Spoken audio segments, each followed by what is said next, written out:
जय गुरुदेव, जय गायत्री माता। प्रज्ञो उपनिषद 2।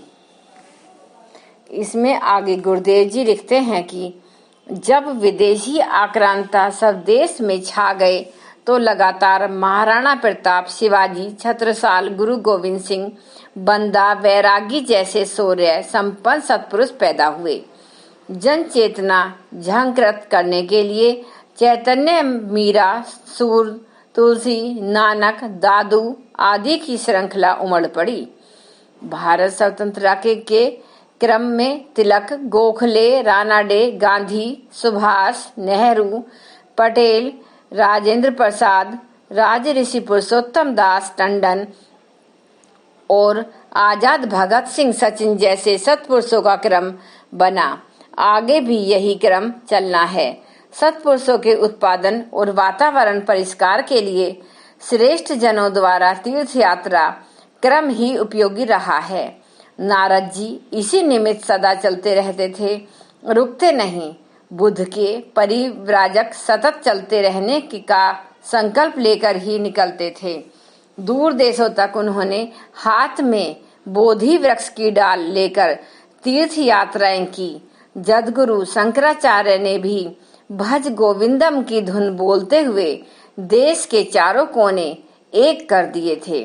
चैतन्य महाप्रभु संकीर्तन से सद्भाव जगाते बंगाल से ब्रज तक और फिर द्वारिका तक तीर्थ यात्रा क्रम से ही चले।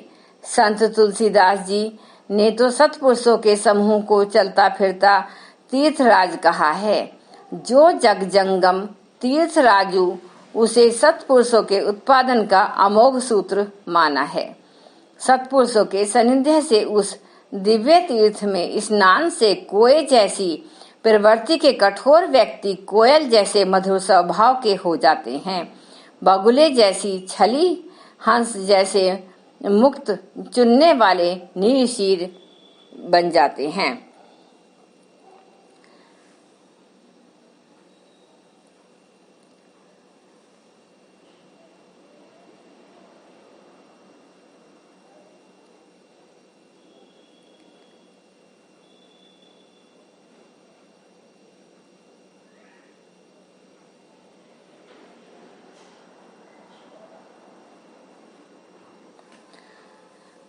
प्रभात की पुण्य वेला में नित्य चलने वाला संत समागम नैमिषारण्य के पुनीत वातावरण को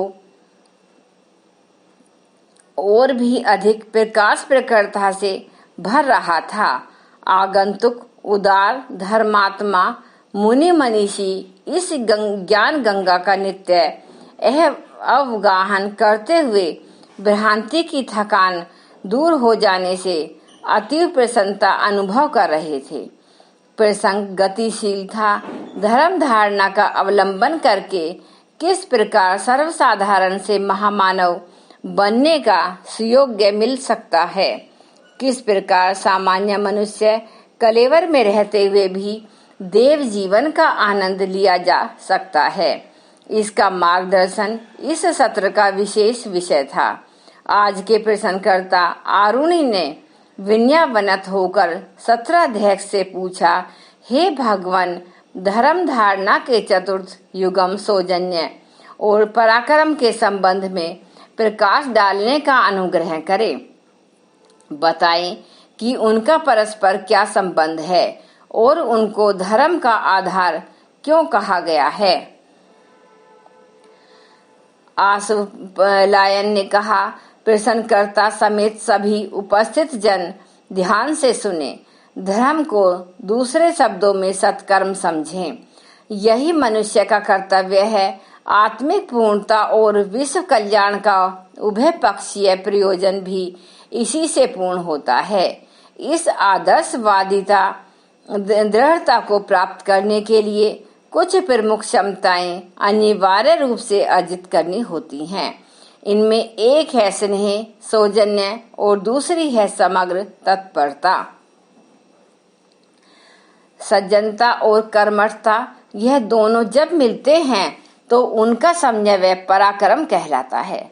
इसी आधार पर वे उच्चतम स्थिति तक पहुंचते हैं, सबका कल्याण करने में निरत रहते हैं और श्रेय प्राप्त करते हैं। धर्म की परिधि असीम है, परिभाषा सरल नहीं अपितु बहुमुखी होने के कारण किंचित क्लिष्ट भी। धर्म कर्तव्य निष्ठा का पर्यायवाची माना जा सकता है। श्रेष्ठता से अभिपूर्ति कार्यों में जो निरत हो वही सच्चा धर्म कहा जा सकता है। मात्र अपनी मुक्ति नहीं, समिष्टगत हित की बात सोचने वाला ही प्रगति पथ पर बढ़ सकता है। ऋषि श्रेष्ठ यहाँ धर्म के चौथे युगम के रूप में पारस्परिक स्नेह, सद्भाव एवं सर्वांगपूर्ण तत्परता की चर्चा कर रहे हैं। दोनों ही एक दूसरे के पूरक एवं आदर्श के पथ पर चलने वालों के लिए अनिवार्य हैं। विनम्रता जितनी अनिवार्य है, उद्देश्य के प्रति लगन, दृढ़ निष्ठा भी जीवन में उतना ही महत्वपूर्ण स्थान रखती है। ये दोनों जब मिलते हैं तब प्रखर पराक्रम जन्म लेता है। इस प्रकार दृढ़ता से युक्त विनम्रता एवं जागरूकता का समन्वय उस गुण को जन्म देता है जो जीवन व्यापार चलाने एवं ऊंचा उठाने के लिए सभी को अभीष्ट है।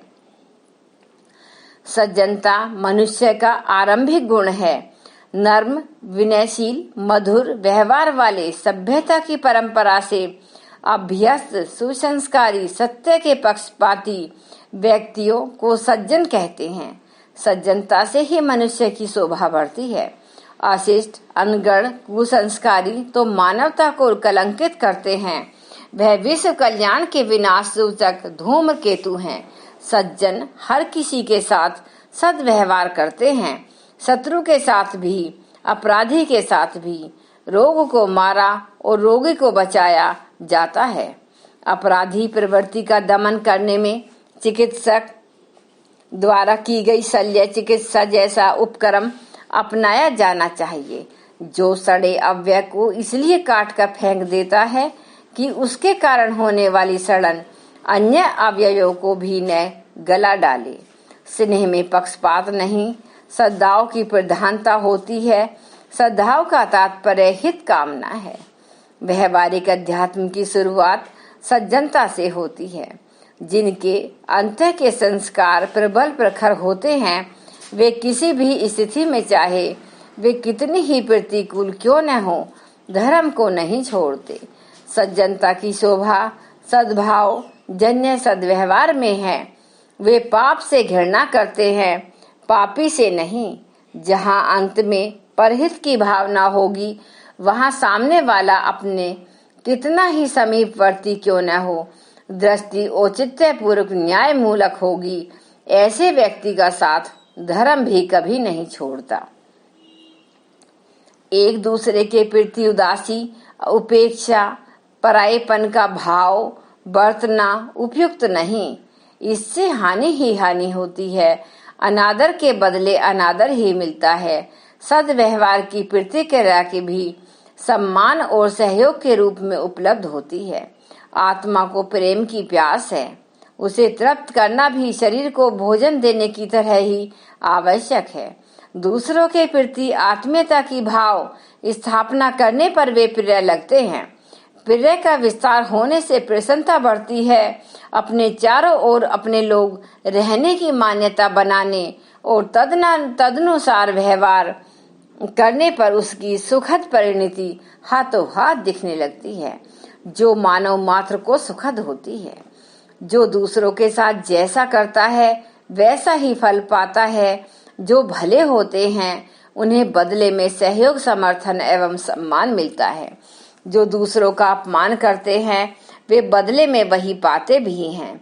अपने अंदर की दुनिया जिसकी जैसी भी है वही बहिरंग में परिलक्षित होती है। मनुष्य स्वभावतः सद्भाव, स्नेह, प्रेम का प्यासा है। उसी से उसका अंतःकरण बना है और वही उसे दूसरों से भी उपेक्षित भी है। जब स्नेह के स्थान पर ईर्ष्या पनपने लगे तो स्वभावतः उसकी प्रतिक्रिया भी वैसी होती है। इसे विडंबना ही कहा जाना चाहिए कि लोग रोग, शोक और पतन के कारण बाहर ढूंढते दूसरों पर थोपते हैं, पर सच तो यह है कि ये आंतरिक विग्रह के परिणाम होते हैं। बीमारियां मन से उपजती हैं। स्वस्थ रहना हो तो मन को ठीक करना बहुत आवश्यक है। अपना व्यवहार गुंबज की आवाज की तरह, फेंकी हुई गेंद की तरह सामने वाले से टकराकर अपने पास ही लौट आता है। जिसके प्रति स्नेह सौजन्य बरता गया है, उसे जितना लाभ होता है उसकी तुलना में उस शुभारंभ करने वाले को अधिक लाभ होता है। सेवा के बदले सेवा, सद्भाव के बदले सद्भाव मिलने का परिणाम तो प्रत्यक्ष है। इसके अतिरिक्त पुण्य फल भी मिलता है, सम्मान बढ़ता है और इस आधार पर प्रख्यात हुई प्रामाणिकता और वरिष्ठता पर जन सहयोग में भी कमी नहीं रहती। यह बात छोटे से छोटे और बड़े से बड़े प्रत्येक व्यक्ति के जीवन का अनिवार्य सत्य है। छोटे इसी आधार पर बड़े बनने तथा बड़े इसी आधार पर व्यापक सम्मान और श्रद्धा अर्जित करते हैं। महामानव इसी आधार पर ऊंचे उठे और सबसे आगे बढ़े। आगे गुरुदेव जी लिखते हैं कि उसके स्नेह सौजन्य से भरे वचन और व्यवहार हर किसी को बहुत भाए। फलतः उनको कृतज्ञता, प्रत्युपकार भावना का अतिरिक्त लाभ भी मिला। इन उपलब्धियों को प्राप्त कर वाला व्यक्ति प्रसन्न पुलकित रहता है, गौरवान्वित होता है। जन सहयोग से ही लोगों को ऊंचा उठाने, आगे बढ़ाने का अवसर भौतिक और आत्मिक क्षेत्र में मिलता है। इस आधार पर जन समुदाय में शिष्टाचार, सद्व्यवहार और सहयोग की परंपरा पलती है और उससे उत्तम वातावरण बनता है। सभी को प्रगति का अवसर मिलता है। स्नेह सौजन्य की नीति अपनाने पर स्वार्थ और परमार्थ दोनों ही समान रूप से सधते हैं।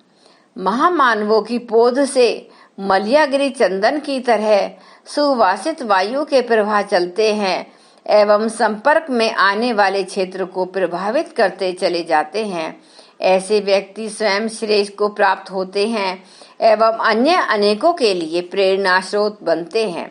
समाज में श्रेष्ठ परंपराएं इसी कारण जन्मती व उस वर्ग समूह को ऊंचा उठाती हैं। प्रकारांतर से स्नेह सौजन्य भरी परमार्थ साधना व्यक्ति के हित के साथ समिष्टगत हित साधन भी करती है। इस प्रकार वह हर दृष्टि से जीवन में उतारने योग्य है। दुर्जन उद्दंड भर होते हैं, पराक्रमी नहीं। वे अपराधी प्रवृत्ति अपनाकर आक्रमण कर सकते हैं, पर किसी सृजनात्मक कार्य में लगन पूर्वक देर तक टिके नहीं रह सकते। वस्तुतः वे समाज के शत्रु होते हैं। इसके लिए धैर्य और मनोबल चाहिए। आदर्शवादी निष्ठा के योगदान से महान कार्य बन पड़ते हैं। कष्ट सहकर भी उन्हें करते रहने का संकल्प इन्हीं कारणों से मिलता है।